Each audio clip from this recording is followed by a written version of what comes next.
स्वागत है आपका चैनल पे। इस वीडियो लेक्चर में हम लोग आज से अपने साप्ताहिक करंट अफेयर्स से संबंधित एक नया इनिशिएटिव चला रहे हैं, जिसमें हम लोग प्रत्येक सप्ताह के जो मोस्ट इम्पॉर्टेंट 50 करंट अफेयर्स होते हैं उसको डिस्कस करेंगे ऑब्जेक्टिव फॉर्मेट्स में। साथ ही उसके डिटेल्स में भी डिस्कस करेंगे, एक्सप्लेनेशन भी साथ में दिया जाएगा। तो ये बहुत ही इम्पॉर्टेंट है, आपके लिए काफ़ी बेनिफिशियल होने वाला है। और इस तरीके के आप देख सकते हैं कि हर महीने के 4 वीडियो जाएंगे, जिसमें 50-50 क्वेश्चन के ऑब्जेक्टिव भी रहेंगे। इसके अलावा मंथली करंट अफेयर्स जो आते हैं वो आते रहेंगे। इसका मेन उद्देश्य है कि 71वीं बीपीएससी और जितने भी आगे एग्जाम्स आने वाले हैं उसमें आपके करंट अफेयर्स के क्वेश्चंस को आसानी से सॉल्व किया जा सके। 70वीं बीपीएससी में देख सकते हैं 30 में से लगभग 16 से 17 करंट अफेयर्स हमारे द्वारा चलाए गए थे, और इसमें ज़्यादा कुछ नहीं, सिर्फ मंथली करंट अफेयर्स चलाए गए थे। उसी के दौरान आप देख सकते हैं कि काफ़ी प्रश्न वहीं से आए हैं। अब 71वीं बीपीएससी को ध्यान में रखते हुए, या फिर बिहार एसएससी सीजीएल 4 हो, बिहार एसआई हो, रेलवे एनटीपीसी हो, सभी के लिए ये करंट अफेयर्स बहुत ही इंपॉर्टेंट है। और 30 में से कोशिश करेंगे कि इस बार 25 प्लस करंट अफेयर्स क्वेश्चंस यहीं से आपको देखने को मिल जाए। तो चलिए वीडियो स्टार्ट करते हैं। यदि चैनल पर पहली बार विजिट कर रहे हैं तो चैनल को सब्सक्राइब करना ना भूलिए, ये आपके लिए काफ़ी बेनिफिशियल होने वाला है। आज के इस वीडियो में हम लोग 1 जनवरी से 7 जनवरी 2025 के जो मोस्ट इम्पॉर्टेंट, जो भी एक सप्ताह के जो पिछले घटनाक्रम हुए हैं उसके बारे में डिटेल्स में डिस्कस करेंगे। उससे रिलेटेड ऑब्जेक्टिव क्वेश्चंस भी करेंगे, और जहां एक्सप्लेनेशन की ज़रूरत है वहां बहुत ही डिटेल्स में जाके इसको एक्सप्लेन भी करेंगे। देख सकते हैं ये वीडियो जो है आगामी सभी एग्जाम के दृष्टिकोण से इम्पॉर्टेंट हो जाता है, चाहे वो 71वीं बीपीएससी हो, बीपीएससी टीआरई 4 हो, एनटीपीसी हो, रेलवे हो, दरोगा हो, बिहार एसएससी सीजीएल 4 हो, सभी के लिए बहुत इंपॉर्टेंट हो जाता है। तो चलिए आज के weekly current affairs prelims booster में आपका स्वागत है। पहला प्रश्न जो है वह है पहला खो खो विश्व कप के बारे में सत्य कथन चुने। आप सभी को पता होगा कि वर्ष 2024-25 में जो है पहला खो खो विश्व कप का आयोजन भारत में किया जा रहा है, और इसी कंटेक्स्ट में ये प्रश्न दिया गया है कि पहले खो खो विश्व कप के बारे में सत्य कथन चुने। आपके ऑप्शन है कि इसका आयोजन 13 से 19 जनवरी 2025 को नई दिल्ली में किया जाएगा। इसका शुभंकर तेजस और तारा होगा। बॉलीवुड अभिनेता सलमान खान को पहले खो खो विश्व कप का ब्रांड एम्बेसडर बनाया गया है। तो आप देख सकते हैं कि इसका जो भी स्टेटमेंट है सभी स्टेटमेंट सही है, क्योंकि पहला खो खो विश्व जो खेल का आयोजन किया जा रहा है विश्व कप का, वो नई दिल्ली में किया जाएगा 13 से 19 जनवरी। इसके लिए जो शुभंकर दिया गया है वो 2 है, तेजस और तारा, और इसके लिए जो पहला ब्रांड एम्बेसडर बनाया गया वो सलमान खान को बनाया गया है। तो पहला प्रश्न का आंसर हो जाएगा डी।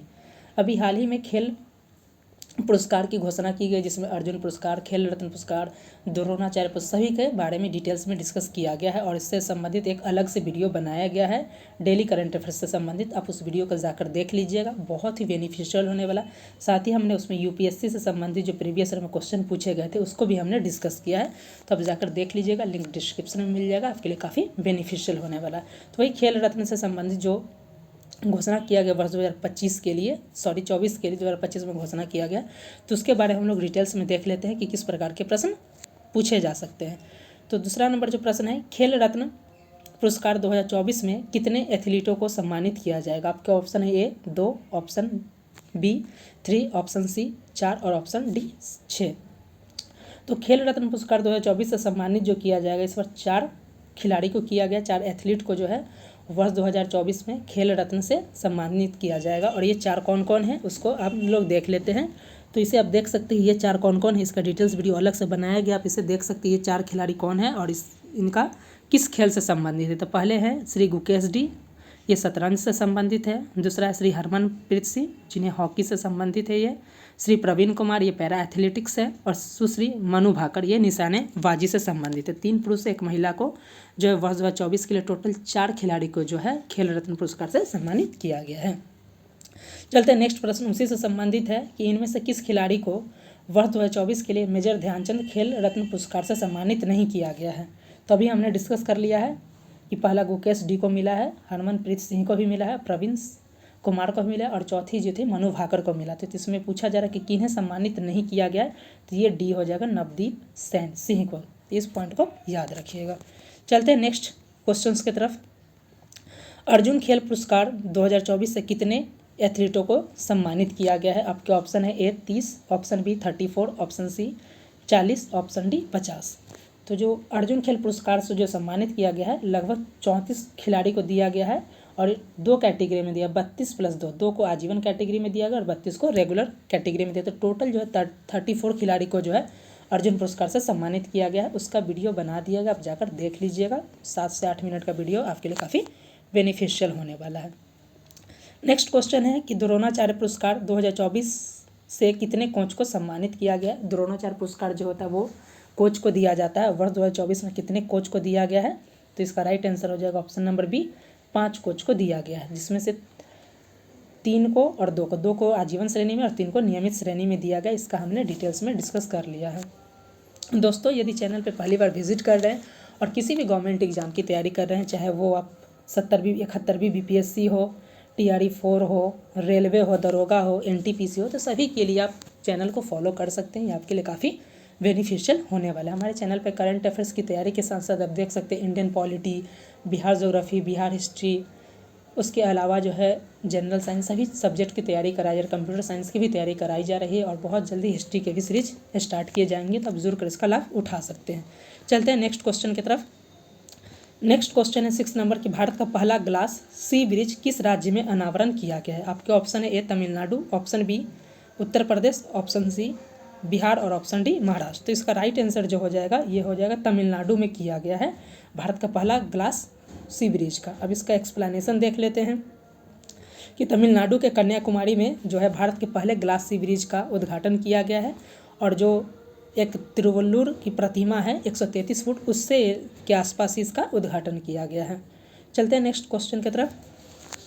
विश्व ब्लिट्ज शतरंज चैंपियनशिप 2024 कहाँ पे आयोजित किया गया है? आपका ऑप्शन है A Chennai, option B Paris, option C New York और ऑप्शन डी है रोम। इसका राइट आंसर हो जाएगा ऑप्शन नंबर सी, न्यूयॉर्क में आयोजित किया गया है। और इसमें संबंधित अगर कुछ इंपॉर्टेंट फैक्ट्स को देख लेते हैं तो बताया जा रहा है कि आर वैशाली ने इसमें जो है महिला कैटेगरी में जो इन्होंने क्या दिखा है, कांस्य पदक यानी ब्रॉन्ज मेडल जीता है। तो इस पॉइंट को भी आप ध्यान रखिएगा, आपसे पूछा जा सकता है प्रीलिम्स में। नेक्स्ट है कि हाल ही में CRPF के महानिदेशक के रूप में किसे नियुक्त किया गया है? आपके ऑप्शन है ए रमेश कुमार सिन्हा, ऑप्शन बी अनुराग कालड़ा, ऑप्शन सी वितुल कुमार और ऑप्शन डी अजय कुमार। तो इसका राइट आंसर हो जाएगा ऑप्शन सी वितुल कुमार।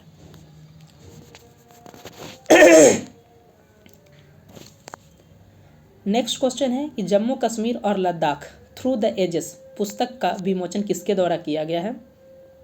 आपके ऑप्शन है A Rajnath Singh, option B Amit Shah, option C Jyotiraditya Scindia और ऑप्शन डी जयंत चौधरी। तो इसका राइट आंसर हो जाएगा ऑप्शन नंबर बी हो जाएगा। चलते हैं नेक्स्ट क्वेश्चन की तरफ। नेक्स्ट क्वेश्चन है 1 जनवरी 2025 में शेंगेन क्षेत्र में कौन से देश शामिल हुए? आपके ऑप्शन है ए बुल्गारिया और रोमानिया, ऑप्शन बी क्रोएशिया और चेक गणराज्य, ऑप्शन सी है क्रोएशिया और आयरलैंड और ऑप्शन डी है आयरलैंड और चेक गणराज्य। तो इसका राइट आंसर जो हो जाएगा ये हो जाएगा ए, बुल्गारिया और रोमानिया का जो है 1 जनवरी 2025 से ये शेंगेन क्षेत्र में शामिल हो गए। तो बहुत इंपॉर्टेंट आपसे पूछा जा सकता है। ये जो टॉप 50 इंपॉर्टेंट करंट अफेयर्स बनाए जा रहे हैं ये बहुत ही इंपॉर्टेंट है और आप इसको देखने का तब जो भी आगामी जितने भी एग्जाम्स होने वाले, चाहे NTPC हो खास करके, और बिहार में देखा जाए कि बिहार टीचर का वैकेंसी आने वाला है, बिहार SI के लिए लगभग 1800 से अधिक पद, 1806 पदों पे वैकेंसी आने वाली है। तो उसमें भी आप देख सकते हैं लगभग 20 के आसपास क्वेश्चन पूछे जाते हैं। तो निश्चित है कि आप अगर इसको फॉलो करते हैं, साथ ही हमारे जो मंथली करंट अफेयर्स उसको भी ध्यान रख लीजिएगा, तो मैक्सिमम क्वेश्चन को आप यहाँ से टैकल कर पाइएगा, किसी तरीके का दिक्कत नहीं होगा। नेक्स्ट है कि किस मंत्रालय ने वर्ष 2025 को सुधारों का वर्ष घोषित किया है? आपके ऑप्शन है रक्षा मंत्रालय, ऑप्शन बी वित्त मंत्रालय, ऑप्शन सी गृह मंत्रालय, ऑप्शन डी रेल मंत्रालय। तो ये हो जाएगा रक्षा मंत्रालय के द्वारा ऐसा किया गया है। चलते हैं नेक्स्ट आर्टिकल की तरफ। 12वां नंबर है, निम्न में से कौन सा देश world audio visual entertainment summit waves 2025 की मेजबानी करेगा? आपके ऑप्शन है Bharat, option B Britain, option C Australia और ऑप्शन डी है सऊदी अरब। तो इसका राइट आंसर हो जाएगा ए, भारत के द्वारा इसे किया जाएगा। चलते हैं नेक्स्ट आर्टिकल की तरफ। हो सकता है आपको इस क्वेश्चन को थोड़ा अलग से चेंज करके देखने को मिल जाए, हो सकता है पूछ सकता है कि पुजारी ग्रंथि योजना किसके द्वारा शुरू किया गया? तो ये नई दिल्ली के द्वारा किया गया। इस पॉइंट को आप याद रखिएगा। तो बताया जा रहा है कि नई दिल्ली सरकार के द्वारा जो योजना शुरू किया गया, इसमें पुजारी ग्रंथि योजना के तहत पुजारियों को हर माह कितने रुपए दिए जाएंगे? तो इसका राइट आंसर हो जाएगा ऑप्शन नंबर डी, 18,000 रुपये दिए जाएंगे। चलते हैं नेक्स्ट आर्टिकल की तरफ, जो हमारा 14वां नंबर है। इसमें प्रश्न इस प्रकार से पूछा जा रहा है कि किस संस्थान ने दर्द रहित इंजेक्शन के लिए सुई रहित शॉक सिरिंज विकसित किया है? आपके ऑप्शन है A IIT Roorkee, option B IIT Delhi, और ऑप्शन सी IIT बॉम्बे, और ऑप्शन डी है IIT मद्रास। तो इसका राइट आंसर हो जाएगा ऑप्शन सी, IIT बॉम्बे के द्वारा इस प्रकार का डेवलपमेंट किया गया है। चलते हैं नेक्स्ट आर्टिकल की तरफ। नेक्स्ट 15वां नंबर क्वेश्चन है कि भारत की पहली तटीय पक्षी जनगणना किस स्थान पर आयोजित की गई है? आपके ऑप्शन है पुलिकट झील, जो कि आंध्र प्रदेश में है, समुद्री राष्ट्रीय उद्यान जामनगर, सतपुड़ा राष्ट्रीय उद्यान मध्य प्रदेश, और ऑप्शन डी है इनमें से कोई नहीं। तो देख लीजिए, इसका राइट आंसर हो जाएगा ऑप्शन बी, गुजरात के जामनगर में जो समुद्री राष्ट्रीय उद्यान है उसके द्वारा ये किया गया। और ये बहुत इंपॉर्टेंट है, यहाँ से दो चीज़ आपको पूछा जा सकता है। हो सकता है मैं भी आपसे पूछ लिया जाए कि पुलिकट झील किस राज्य में है, तो इस तरीके से भी आप क्वेश्चन को कर सकते हैं। सतपुड़ा राष्ट्रीय उद्यान कहाँ पे है? तो मध्य प्रदेश में। इस तरीके से भी आप प्रश्न को पूछा जा सकता है। तो इस पॉइंट को आप ध्यान, यानी करंट अफेयर के साथ साथ बेसिक्स के भी प्रश्न बनाए जा सकते हैं। नेक्स्ट क्वेश्चन है, किस संगठन ने क्वांटम प्रोसेसर विलो लॉन्च किया है? आपके ऑप्शन है WhatsApp, option B Meta, option C Google, और ऑप्शन डी है फेसबुक। तो ये जो लॉन्च किया गया, आप देख सकते हैं ये गूगल के द्वारा किया गया है। क्वांटम प्रोसेसर है विलो, इसके द्वारा लॉन्च किया गया है, तो ये किया गया है गूगल के द्वारा। तो इस पॉइंट को आप याद रखिएगा, पूछे जा सकते हैं। चलते हैं नेक्स्ट क्वेश्चन, जो 17वां नंबर है। निम्न में से कौन सा संगठन ब्रिक्स देशों में नवीकरणीय ऊर्जा उद्योग की प्रतिस्पर्धा पर शोध कर रहा है? आपके ऑप्शन है A CCI, option B railway, option C NTPC, और ऑप्शन डी है इंडोनेशिया। तो इसका राइट आंसर हो जाएगा ए CCI। तो इस पॉइंट को आप याद रखिएगा, CCI के द्वारा इस तरीके का डेवलपमेंट किया जा रहा है। अब बात यहाँ पे आ गया है ब्रिक्स कंट्री की। तो ब्रिक्स कंट्री से संबंधित एक क्वेश्चन इसमें आगे हम लोग डिस्कस करेंगे, क्योंकि ब्रिक्स में एक नया देश जो है इसका 11वां सदस्य बन गया, तो उसके बारे में हम लोग आगे डिटेल्स में डिस्कस कर लेंगे। चलते हैं नेक्स्ट क्वेश्चन की तरफ। नेक्स्ट 18वां नंबर क्वेश्चन है, ग्रीन GDP के लिए पारिस्थितिकी तंत्र का मूल्यांकन करने वाला देश का पहला राज्य कौन है? पहला ऑप्शन है गुजरात, आपके ऑप्शन है तेलंगाना, ऑप्शन सी उत्तराखंड, और ऑप्शन डी है छत्तीसगढ़। तो इसका राइट आंसर हो जाएगा ग्रीन GDP वाला, ये हो जाएगा आपको छत्तीसगढ़ के द्वारा इस तरीके का पहल किया गया है।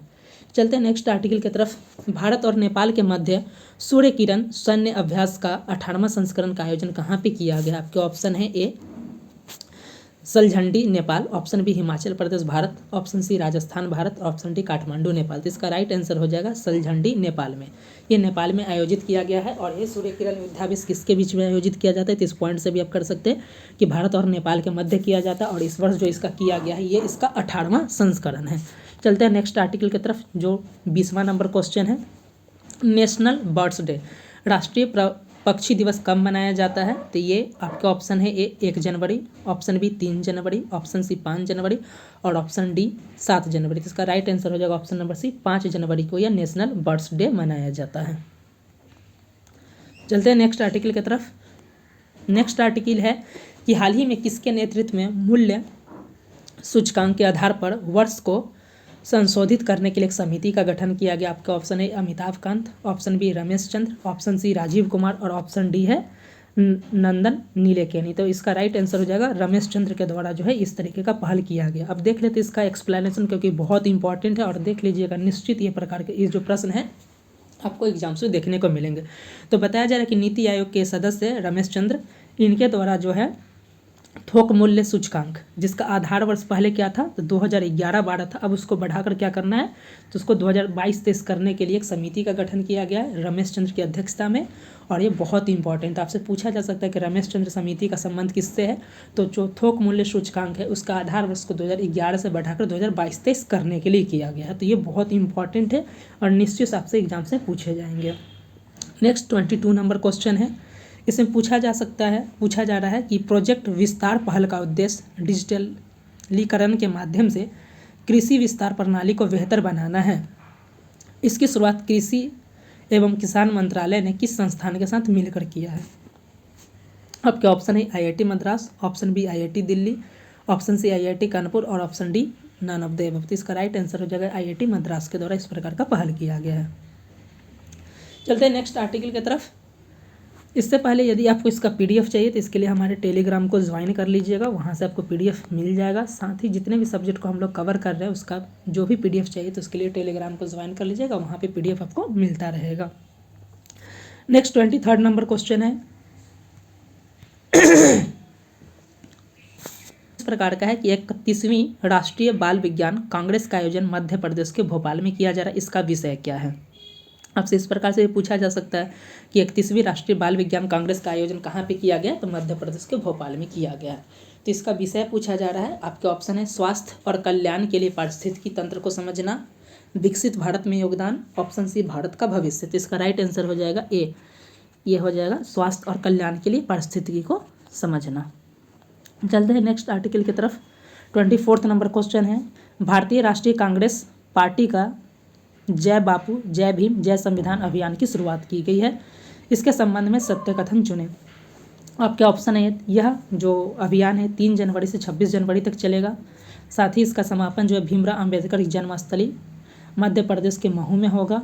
ऑप्शन सी है अभियान के तहत पार्टी के कार्यकर्ता महात्मा गांधी की विरासत और संविधान को बचाने के लिए हर ब्लॉक, जिले और राज्य में रैलियां करेंगे। ऑप्शन डी उपरोक्त सभी। इसका जो राइट आंसर हो जाएगा उपरोक्त सभी हो जाएगा। तो हमने स्टार्टिंग में बताया था कि जो क्वेश्चन वन लाइनर वे में लगेगा उसको वन लाइन में डिस्कस करेंगे, जहाँ पे एक्सप्लेनेशन की जगह है वहाँ पे एक्सप्लेनेशन भी करेंगे, और जहाँ डिटेल्स में MQQ टाइप अगर चाहिए तो उसको MQQ टाइप में भी क्वेश्चन को डिस्कस करेंगे, ताकि आपको इस सोर्स को देखने के बाद अन्य सोर्स की बहुत ही कम ज़रूरत पड़े और निश्चित यहाँ से प्रश्न आप इसको कर पाएँ। क्योंकि इसमें हमने जो जितने भी सोर्स होते हैं PIB हो गया, द हिंदू हो गया, दैनिक भास्कर, दैनिक जागरण, जितने भी न्यूज़ आर्टिकल्स होते हैं सभी को कोर्स का समावेश इसमें हमने किया है। तो बहुत ही इंपॉर्टेंट है। क्वेश्चंस को भी अब देखकर लग रहा होगा कि काफ़ी यूनिक तरीके के क्वेश्चन इसमें आपको देखने को मिलेंगे। नेक्स्ट 25th नंबर क्वेश्चन है संयुक्त राष्ट्र सुरक्षा परिषद के 5 नए अस्थायी सदस्य देशों ने 1 जनवरी को अपना 2 वर्ष का कार्यकाल शुरू किया, इनमें कौन से देश शामिल नहीं है। आपके ऑप्शन है डेनमार्क और Greece, option B Pakistan, option C Panama और सोमालिया, और ऑप्शन डी है भारत। इसका राइट आंसर हो जाएगा कि भारत इसमें शामिल नहीं है, बल्कि ऊपर के जो भी देश है ये 5 देश है, डेनमार्क, ग्रीस, पाकिस्तान, पनामा और सोमालिया, 5 देश जो है UNSC के नए अस्थायी बने, जिसमें पाकिस्तान जो है 8वीं बार बना। इस पॉइंट को भी याद रखिएगा कि 8वीं और पाकिस्तान जो है UNSC का अस्थायी सदस्य बना है। चलते हैं नेक्स्ट आर्टिकल से संबंधित, ये भी बहुत ही इंपॉर्टेंट है। भारत के वरिष्ठ वैज्ञानिक डॉक्टर राजगोपाला चिदम्बरम का हाल ही में निधन हो गया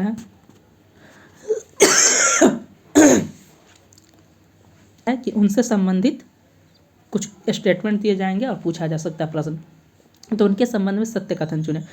ऑप्शन है 1974 की न्यूक्लियर टेस्टिंग टीम में वे शामिल थे, 1975 में पद्मश्री और 1999 में पद्म विभूषण से सम्मानित किया गया था, 1998 में पोखरण परमाणु टेस्ट हुआ था, इनमें उन्होंने उस टीम को लीड किया था। तो इसका राइट आंसर जो हो जाएगा उपरोक्त सभी आंसर हो जाएगा इसका राइट। अब प्रवासी भारतीय दिवस से संबंधित, तो प्रवासी भारतीय दिवस कब मनाया जाता है? 9 जनवरी को मनाया जाता है। अब ये है कि क्यों मनाया जाता है, तो इसी दिन बताया जा रहा है कि 9 जनवरी 1915 के दिन ही जो है महात्मा गांधी जो है कहाँ से आए थे, तो अफ्रीका से भारत आए थे, और उनके स्वागत में ही कहीं ना कहीं भारत सरकार के द्वारा जो है इस चीज़ को सम्मान देने के लिए प्रवासी भारतीय दिवस मनाया जाता है। तो इस पॉइंट को याद रखिएगा, 9 जनवरी को प्रवासी भारतीय दिवस मनाया जाए। उसी से संबंधित 2-3 प्रश्न को हम लोग देखेंगे, क्योंकि इस प्रकार के प्रश्न पूछे जाते हैं। तो 27वें नंबर प्रश्न है 18वां, इस बार जो इसका है 18वां संस्करण है। 18वां प्रवासी भारतीय दिवस पर भारत आने वाले मुख्य अतिथि कौन है? आपके ऑप्शन है क्रिस्टिन कार्ला कंगालू जो कि त्रिनाद और टोबैगो के राष्ट्रपति हैं, प्रोबोवो सोबियांतो इंडोनेशिया के राष्ट्रपति हैं, एंथनी अल्बानीस ये ऑस्ट्रेलिया का प्रधानमंत्री, ऑप्शन डी इनमें से कोई नहीं।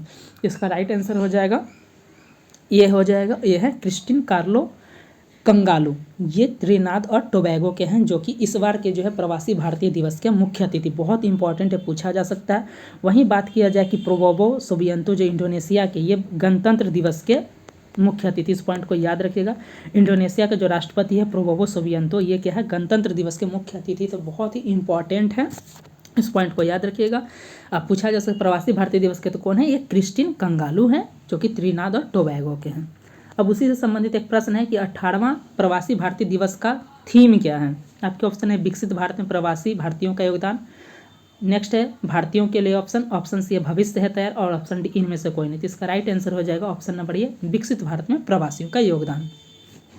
नेक्स्ट इससे संबंधित एक और प्रश्न है 18वां प्रवासी भारतीय दिवस सम्मेलन 2025 का आयोजन किस शहर में किया जा रहा है, या किस राज्य में भी पूछा जा सकता है। आपके ऑप्शन है ए भुवनेश्वर, ऑप्शन बी नई दिल्ली, ऑप्शन सी भोपाल और ऑप्शन डी है कोलकाता। तो इसका आयोजन जो है कहाँ पे किया जा रहा है, तो ये भुवनेश्वर में किया जा रहा है। और शहर पूछा जाए, राज्य पूछा जाए कौन हो जाएगा, तो ओडिशा में किया जाएगा। इस पॉइंट को आप याद रखिएगा कि 18वां प्रवासी भारतीय दिवस का आयोजन ओडिशा के भुवनेश्वर में किया जा रहा है। इस पॉइंट को आप याद रखिएगा। और इसके बारे में हमने इसका थीम भी डिस्कस कर लिया कि थीम है विकसित भारत में प्रवासियों का योगदान, और इस बार के जो मुख्य अतिथि हैं वो है त्रिनाद एंड टोबैगो के जो है यह कार्ला कंगालू। इस पॉइंट को आप याद रखिएगा, उस तरीके से आप ध्यान रख सकते हैं। बहुत ही इंपॉर्टेंट है, ये भी देख सकते हैं जिस प्रकार से कोविड-19 आया तो उसी प्रकार से चीन में एक नया वायरस फैल गया, इसके लिए अलग से एक डेडिकेटेड वीडियो बना दिया गया। अब जाकर वहाँ देख सकते हैं, बहुत ही डिटेल्स में हमने डिस्कस इसके बारे में किया है। प्रश्न है कि चीन में कोरोना जैसा नया वायरस HMPV का फैलाव देखने को मिला, और इस संबंध में अब सही कथन चुनने के लिए पूछा जा रहा है। ऑप्शन है इस वायरस का नाम ह्यूमन मेटान्यूमोरो वायरस है, जो कि एक RNA वायरस है। नेक्स्ट पॉइंट है कि 2001 में पहली बार इसकी पहचान की गई थी। ऑप्शन सी है कि इसके लक्षण में खांसी, बुखार, नाक बंद होना, गले से खराश होना, ये सारी चीज़ें इसमें शामिल है। उसके अलावा है इसका सबसे ज़्यादा असर छोटे बच्चे, खासतौर पर 2 साल से कम उम्र के बच्चों पर देखने को मिल रहा है। और बताया जा रहा है कि इसका पहला केस भारत के बेंगलुरु में दर्ज किया गया। तो इसमें कौन सा कथन सही है, तो इसके सभी कथन सही है। ये बहुत ही इंपॉर्टेंट है, इसका अलग से डेडिकेटेड वीडियो है, अब जाकर देख लीजिएगा ताकि किसी प्रकार का दिक्कत न। और इससे रिलेटेड अगर कोई और भी जो प्रश्न पूछा जाए तो आप उसको सॉल्व करने की स्थिति में होंगे। 31 नंबर क्वेश्चन है एशिया का सबसे बड़ा एयर शो एयरो इंडिया 2025 का 15वां संस्करण के बारे में क्या चुनना है आपको। तो सबसे इंपॉर्टेंट यहाँ देखिए गलत कथन चुनना है। इससे पहले हम जितना भी सत्य कथन चुन रहे थे, अब गलत कथन चुनने की बारी है। आपके ऑप्शन है 10 से 14 फरवरी के बीच कर्नाटक के बेंगलुरु में इसका आयोजन किया गया है। इसका विषय है runway to a billion opportunities. Third option है अमेरिका इसमें मुख्य अतिथि होगा, और ऑप्शन डी है कि सभी कथन सही है। तो इसका जो गलत कथन चुनना है तो इसका सी जो हो जाएगा वो गलत है, अमेरिका इसमें मुख्य अतिथि, यह गलत हो जाएगा। चलते हैं नेक्स्ट क्वेश्चंस की तरफ। ये भी जो है खेल पुरस्कार से संबंधित है। इसमें बताया जा रहा है कि राष्ट्रीय खेल प्रोत्साहन पुरस्कार 2024 किस संस्थान को सम्मानित किया गया है। आपके ऑप्शन है physical education foundation of India, lovely professional unit, C government college of India, और ऑप्शन डी इनमें से कोई नहीं। तो इसका राइट आंसर हो जाएगा option number a physical education foundation of India के इस सम्मान से सम्मानित किया गया है। नेक्स्ट है मौलाना अबुल कलाम आज़ाद 2024। मौलाना अबुल कलाम आज़ाद यहाँ पे ट्रॉफी छूट गया है, इस पॉइंट को याद रखिएगा। ट्रॉफी 2024 का विजेता कौन है, तो ये आपके ऑप्शन पंजाब विश्वविद्यालय, ऑप्शन बी दिल्ली विश्वविद्यालय, ऑप्शन सी कोलकाता और ऑप्शन डी चंडीगढ़। इसका राइट आंसर हो जाएगा चंडीगढ़ विश्वविद्यालय हो जाएगा। ये बहुत ही इंपॉर्टेंट है, ये सारी चीज़ आपको पूछे जा सकते हैं।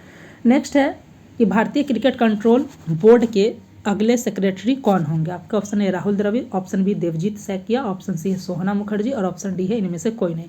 इसका राइट आंसर हो जाएगा option number B Devajit Saikia. Option B हो जाएगा कि भारतीय क्रिकेट कंट्रोल बोर्ड के जो अगले सचिव जो बनाए गए हैं देवजीत सैकिया बनाए गए हैं। नेक्स्ट है 35 नंबर क्वेश्चन 82वें गोल्डन ग्लोब अवार्ड 2025 में भारत से किस फिल्म को 2 कैटेगरी, एक कैटेगरी है बेस्ट फिल्म जो कि नॉन इंग्लिश कैटेगरी, और सेकंड है बेस्ट डायरेक्टर की कैटेगरी में नॉमिनेट किया गया। यहाँ पे प्रश्न पूछा गया, इस पॉइंट को आप याद रखिएगा, नॉमिनेट किया गया है, विनर के लिए नहीं पूछा गया। प्रश्न पे ध्यान देंगे तो नॉमिनेट किया गया वो कौन है। ऑप्शन बी है all we imagine as light, option B है the fable, option C Kantara और ऑप्शन डी है KGF। तो इसका राइट आंसर हो जाएगा all we imagine as light. ये पायल कपाड़िया की मूवी आप देख सकते हैं यहाँ पे है, और इसे 2 कैटेगरी में नॉमिनेट किया गया है। ये जीत नहीं पाया लेकिन नॉमिनेट किया गया। अब देख लेते हैं कि 82वां गोल्डन अवार्ड 2025 का कौन विनर बना है। बहुत इंपॉर्टेंट यहाँ से पूछा जाएगा।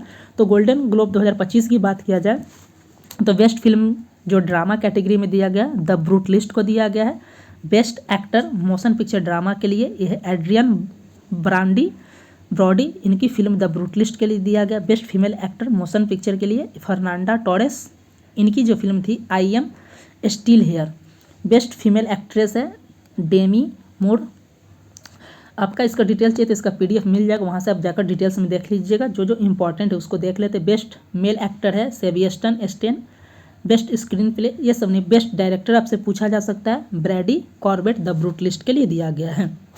कुछ इंपॉर्टेंट आप इसको देख सकते हैं, यहाँ पे दे दिया गया है, ये आपको पीडीएफ में मिल जाएगा, वहाँ से इसको डिटेल्स में देख लीजिएगा। नेक्स्ट है 36 नंबर क्वेश्चन।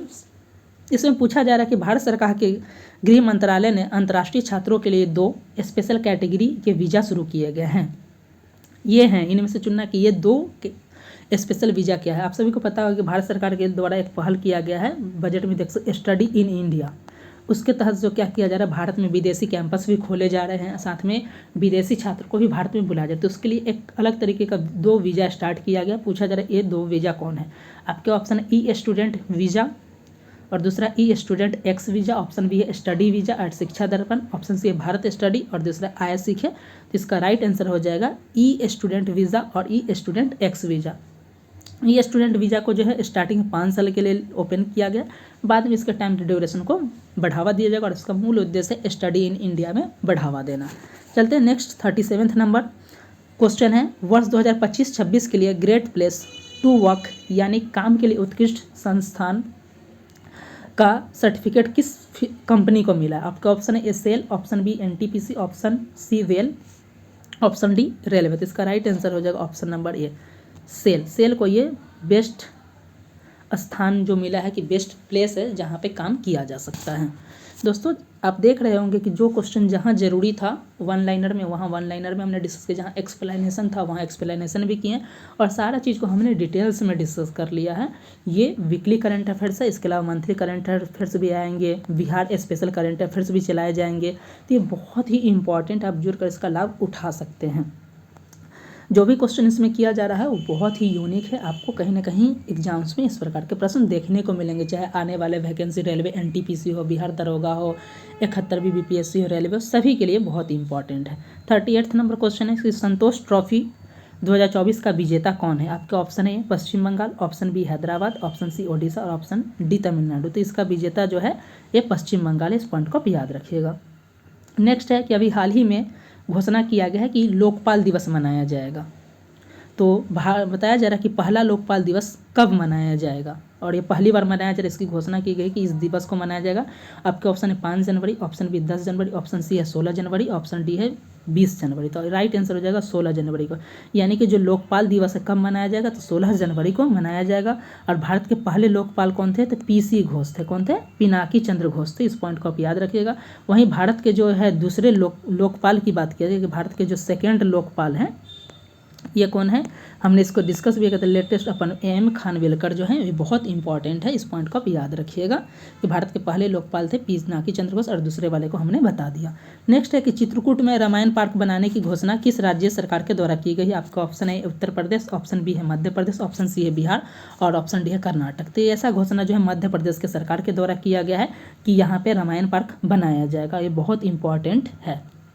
नेक्स्ट है सशक्त बेटी और ई दृष्टि पहल की शुरुआत किस मंत्रालय ने किया है। आपका ऑप्शन है शिक्षा मंत्रालय, ऑप्शन बी है महिला एवं बाल विकास मंत्रालय, ऑप्शन सी गृह मंत्रालय और ऑप्शन डी इनमें से कोई नहीं। तो इसका राइट आंसर जो हो जाएगा ये हो जाएगा शिक्षा मंत्रालय के द्वारा इस प्रकार की पहल किया गया। सशक्त बेटी और ई दृष्टि पहल की शुरुआत शिक्षा मंत्रालय के द्वारा किया गया है, तो इस पॉइंट को आप याद रखिएगा।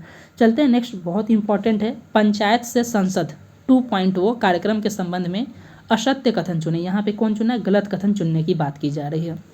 बताया जा रहा है कि इसका जो सेकंड चरण है इसकी शुरुआत बिरसा मुंडा की 150वीं जयंती के उपलक्ष्य में किया गया। ऑप्शन बी इसका उद्देश्य जो पंचायती राज संस्थान में जो अनुसूचित जनजाति महिलाएं उनको सशक्त बनाना है और कहीं ना कहीं उसको जो है संसद तक लेकर जाना, उन्हें उसके नेतृत्व को बढ़ावा देना है। बताया जा रहा है कि इसका पहला संस्करण वर्ष 2024 में किया गया था और ऑप्शन डी है इस कार्यक्रम का उद्घाटन प्रधानमंत्री ने किया। बताइए इसमें से कौन सा कथन गलत चुनना है, जिसका राइट आंसर हो जाएगा जो गलत चुनना है तो डी, इसका उद्घाटन प्रधानमंत्री ने नहीं, कौन किया है, लोकसभा के अध्यक्ष जो है कौन है, ओम बिरला के द्वारा किया गया है। तो इस पॉइंट को आप याद रखिएगा। तो 42 का जो हो जाएगा ऑप्शन नंबर डी गलत है, इसका उद्घाटन ओम बिरला के द्वारा किया गया है।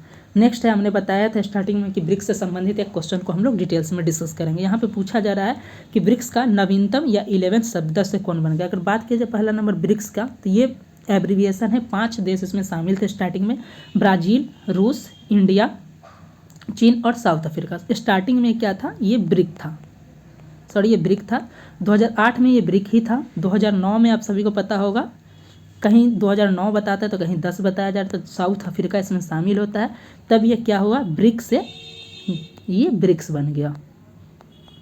उसके बाद देख सकते हैं अब जो है इसे कहीं ना कहीं ब्रिक्स प्लस का भी नाम से जाना जाता है। ऑफिशियल अनऑफिशियल नाम है इसका, क्योंकि इसमें जो है 5 अन्य सदस्य पिछले साल जुड़ गए हैं और अभी एक साल जो है, अभी देख सकते हैं अभी पहला सदस्य जो 11वां सदस्य जो है इंडोनेशिया 2025 में अभी स्टार्टिंग जनवरी में ही जुड़ गया। तो 5 सदस्य कौन थे, तो आपको हम इसका ट्रिक भी बताएंगे। ये 5 सदस्य में आप देख सकते हैं कि जो 5 सदस्य बाद में जुड़े गए, तो पहले 5 तो हमने बता दिया, ब्राज़ील, रूस, इंडिया, चीन और साउथ। उसके अलावा देख सकते हैं जो अन्य 5 जो जुड़े थे, इसमें इजिप्ट था, उसके अलावा आप देख सकते हैं सऊदी अरब था, इथोपिया था, ईरान था, यूएई था। स्टार्टिंग में अर्जेंटीना की भी बात थी, लेकिन अर्जेंटीना रिजेक्ट कर दिया था कि हम इसमें शामिल नहीं होंगे।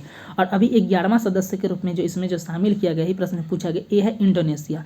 तब बात किया जाए कि टोटल 11 सदस्य हो गए, तो पहला तो आपको ब्रिक्स से याद हो ही जाएगा, लेकिन लास्ट के 6 कौन कौन सदस्य ऐड हुए हैं उसको ट्रिक से देख लेते। तो इसका ट्रिक है यूज़ MII। इस पॉइंट को आप याद रखिएगा, ये बहुत इंपॉर्टेंट ट्रिक है।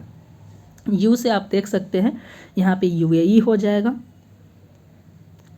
एस से सऊदी अरब हो जाएगा, ई से आपका इथोपिया हो जाएगा, एम से आपका मिस्र हो जाएगा, उसके बाद आई से इंडोनेशिया हो जाएगा और आई से ईरान हो जाएगा। तो इस पॉइंट को आप याद रखिएगा। ये यूज़ इसका ट्रिक जो है ब्रिक्स का जो भी लास्ट के जो 6 यानी टोटल 11 से पहले 5 तो ब्रिक्स हो गया, लास्ट का जो 6 का ट्रिक है यूज़ MI बस यहाँ पे याद रखना है। ये लास्ट के 6 कंट्री हैं, बहुत इंपॉर्टेंट है। और इसी के साथ बताया जा रहा है कि इससे पहले जो है ब्रिक्स के सब किसके पास था, तो रूस के साथ था, और ब्राज़ील ने इसके साथ जो है 1 जनवरी 2025 से ब्रिक्स की अध्यक्षता कौन सा देश संभाला है, तो यह है ब्राज़ील के द्वारा संभाला गया है। और इसके संबंध में बीपीएससी के द्वारा प्रश्न भी पूछ लिया गया था कि वर्ष 2024 में किसके द्वारा ये अध्यक्षता संभाला गया था, तो रूस था। उसका संगठन भी हमने डिस्कस किया था कि रूस में कजान में किया गया था, तो उस प्रकार का प्रश्न भी बीपीएससी में पूछा गया था। नेक्स्ट है कि 30th राष्ट्रीय खेल का आयोजन भारत के उत्तराखंड राज्य में किया जाएगा। तो बताया जा रहा है कि इसका मसाल का क्या नाम दिया गया है। आपका ऑप्शन है अचल, ऑप्शन बी है प्रबल और ऑप्शन सी है भारत और ऑप्शन डी है तेजस्वनी। तो इसका जो है ये तेजस्वनी है। तो उसी का डिटेल्स में आप देख सकते हैं एक्सप्लेनेशन कि 38वां राष्ट्रीय खेलों का आयोजन कहाँ पे किया जाएगा, तो उत्तराखंड में 28 जनवरी से 14 फरवरी तक किया जाएगा। और इसका जो मसाल का नाम दिया गया, इसका नाम दिया गया तेजस्वनी दिया गया है। नेक्स्ट है, इसरो में अभी हाल ही में नए अध्यक्ष बनाए गए हैं। तो इसरो के नए अध्यक्ष या चेयरमैन कौन बनाएगा, इससे संबंधित प्रश्न को डिस्कस कर ले। आपका ऑप्शन है वी नारायणन, ऑप्शन बी है के राजू नायडू, ऑप्शन सी अजय सिंह और ऑप्शन डी है प्रवीण सिंह। इसका राइट आंसर हो जाएगा ए, वी नारायण जो है इसरो के नए अध्यक्ष बनाए गए। वी नारायणन जो इसरो के नए अध्यक्ष बनाए गए, इस पॉइंट को आप याद रखिएगा। नेक्स्ट है 46 नंबर कि अभी हाल ही में पेट्रोलियम और नेचुरल गैस मंत्रालय ने हाल ही में अपना 2024 का रिव्यू जारी किया। इस संबंध में बताया जा रहा है कि सही कथन चुने। बताया जा रहा है कि देश में कुल LPG कनेक्शन 32.83 करोड़ है। बताया जा रहा है कि गिव इट स्कीम, आपसे पूछा जा सकता है गिव इट स्कीम किससे संबंधित है, तो LPG में सब्सिडी छोड़ने से संबंधित है। इसके माध्यम से जो है लगभग 1.14 करोड़ ने अपना सब्सिडी छोड़ दिया है। इसकी शुरुआत मई 2016 में उत्तर प्रदेश के बलिया जिले से हुआ था, प्रधानमंत्री उज्ज्वला योजना के रूप में। और ऑप्शन डी है कि उपरोक्त सभी। तो इसका राइट आंसर जो होगा उपरोक्त सभी कथन जो है सत्य है। नेक्स्ट है 47 नंबर क्वेश्चन, इंडस इंड या इंडस फूड एग्जीबिशन 2025 सम्मेलन के बारे में गलत कथन चुनना है। दोस्तों अब तक हमने 40+ क्वेश्चंस को डिस्कस कर लिया है। आपको बताइए जो भी क्वेश्चन वीकली करंट अफेयर्स चलाया जा रहा है, जिसके अंतर्गत जो भी क्वेश्चंस दिया जा रहा है, बताइए कैसे क्वेश्चंस लग रहा है, क्योंकि जो भी क्वेश्चंस बनाया जा रहा है इसे खुद प्रिपेयर किया जाता है डिफरेंट सोर्स के माध्यम से। जितने भी न्यूज़ सोर्स हैं उसको पढ़ने के बाद ही उसको किया जा रहा है। तो आप देख सकते हैं कि जो भी है बहुत आसान क्वेश्चन नहीं दिया गया। जहाँ बहुत जो नॉर्मल है वहाँ फैक्चुअल दिया गया, लेकिन जहाँ ज़रूरत था उसको हमने MPQ के माध्यम से कर दिया है कि अगर करंट के साथ बेसिक्स भी अगर प्रश्न पूछे जाते हैं तो उस प्रकार के प्रश्न को स्थिति को आप सॉल्व कर पाएँ। और ये वीकली करंट अफेयर्स देखने के बाद इतना है कि आपको चाहे तो आप अपने शौक से 2-3 सोर्स को फॉलो कर सकते हैं, लेकिन इसको देखने का तो मंथली करंट अफेयर्स देखने का आपको फिर अलग ज़्यादा सोर्स देखने की आवश्यकता नहीं है। आप इस पे और उसके अलावा कोई 1-2 मैगजीन होता है उसको पढ़ सकते हैं। तो निश्चित है कि अगर बीपीएससी में 30 क्वेश्चन आता है तो आप निश्चित ही बहुत अच्छे प्रश्न को सॉल्व कर पाएंगे। और इस बार हमारा टारगेट ही है कि 71वीं बीपीएससी हो या फिर बिहार दरोगा में अगर 20 प्रश्न क्वेश्चन आते हैं तो 15 से 17 क्वेश्चन जो है इसी से लाना है। अगर बात की जाए 71वीं 30 में तो 25 प्लस क्वेश्चन जो हम लोग कोशिश करेंगे कि हमारे करंट अफेयर सीरीज से ही आए। तो इंडस इंड फूड या इंडस फूड एग्जीबिशन 2025 सम्मेलन के बारे में गलत कथन चुनना है। ऑप्शन है इंडस फूड एग्जीबिशन की शुरुआत वर्ष 2017 में की गई थी। वर्ष 2025 में इसका 8वां संस्करण है और इसका आयोजन जो है उत्तर प्रदेश के ग्रेटर नोएडा में किया जा रहा है। ऑप्शन सी है कि पहली बार जो है भारतीय पाक कला संघ के साथ मिलकर एशिया प्रेसिडेंट फोरम की मेजबानी भी कर रहा है। और ऑप्शन डी है कि इसका उद्घाटन प्रधानमंत्री करेंगे। तो इसका उपरोक्त सभी आंसर सही है और डी गलत क्वेश्चन पूछा रहा है तो ये है प्रधानमंत्री इसका उद्घाटन करेंगे, ये गलत है। इसका जो किया गया किसके द्वारा किया गया है तो ये जो फूड प्रोसेसिंग मंत्रालय किसके पास है आप सभी को पता होगा, चिराग पासवान के पास है। तो उन्हीं के द्वारा जो है ये किया गया है। तो इसका जो उद्घाटन कौन किया तो चिराग पासवान के द्वारा किया गया। इस पॉइंट को आप याद रखिएगा। चलते हैं 48 नंबर क्वेश्चन। हाल ही में केंद्र सरकार ने संपत्तियों की ई नीलामी के लिए किस संशोधित पोर्टल को लॉन्च किया? आपका ऑप्शन है A bank net, option B bank setup, option C bank option और ऑप्शन डी बैंक सेटलमेंट। इसका राइट आंसर हो जाएगा option number A bank net. Next है कि हाल ही में अभी एक जो कार्यकर्ता हैं उनके द्वारा एक मांग किया गया नेता के द्वारा कि इंडिया गेट का नाम बदल दिया जाए और इस प्रकार के में भी प्रश्न पूछे जा सकते हैं। तो हाल ही में इंडिया गेट का नाम बदलकर क्या रखने की मांग की गई? आपका ऑप्शन है भारत द्वार, ऑप्शन बी है भारत माता द्वार, ऑप्शन सी है नमो द्वार और ऑप्शन डी है महात्मा गांधी द्वार। तो इसका राइट आंसर क्या हो जाएगा? तो इसका राइट आंसर हो जाएगा ऑप्शन नंबर बी। इसका नाम बदलकर क्या करने के रखा गया? भारत माता द्वार रखने की मांग की गई। ऐसा मांग किया गया है इंडिया गेट का नाम बदलकर। नेक्स्ट है 50वां और बहुत ही इंपॉर्टेंट है, ये आपको हर क्वेश्चन में करंट प्लस बेसिक्स आपको देखने को मिलेगा। ये आज के वीकली करंट अफेयर्स का लास्ट क्वेश्चन है कि दिल्ली विधानसभा चुनाव 2025 फरवरी में आयोजित किए जाएंगे।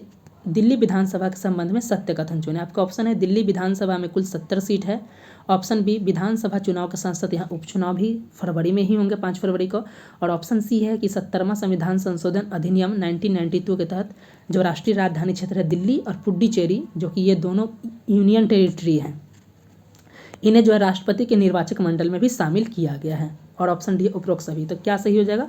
सभी जो है सही है, क्योंकि यहाँ पे जो बताया दिल्ली के विधानसभा में जो है 70 सीट है और बहुमत के लिए 36 सीट सही है और उपसभा चुनाव भी यहाँ पे होने वाला है। और जो है एक पॉइंट को याद रखिएगा, ये जो 70वां संविधान संशोधन है उसके माध्यम से जो है दिल्ली और पुडुचेरी को राष्ट्रपति के निर्वाचक मंडल में शामिल किया गया। तो इस पॉइंट को भी आप याद रखिएगा। तो दोस्तों यदि आपको इसका पीडीएफ चाहिए तो आप इसके लिए हमारे टेलीग्राम को ज्वाइन कर लीजिएगा, वहाँ से आपको पीडीएफ मिलते रहेगा। चैनल पर पहली बार विजिट करें और किसी भी गवर्नमेंट एग्जाम की तैयारी करें तो चैनल को सब्सक्राइब कर लें, क्योंकि हमारे चैनल पर जो भी अगर बेसिक सब्जेक्ट में जनरल साइंस हो, बिहार ज्योग्राफी, बिहार हिस्ट्री, चाहे जितने भी क्लासेस कराए, इंडियन पॉलिटिक्स, सभी को आप देख सकते हैं बहुत ही डिटेल्स में कराया जा रहा है। और 70वीं बीपीएस में बहुत तरीके के प्रश्न वहाँ से देखने को भी मिले हैं।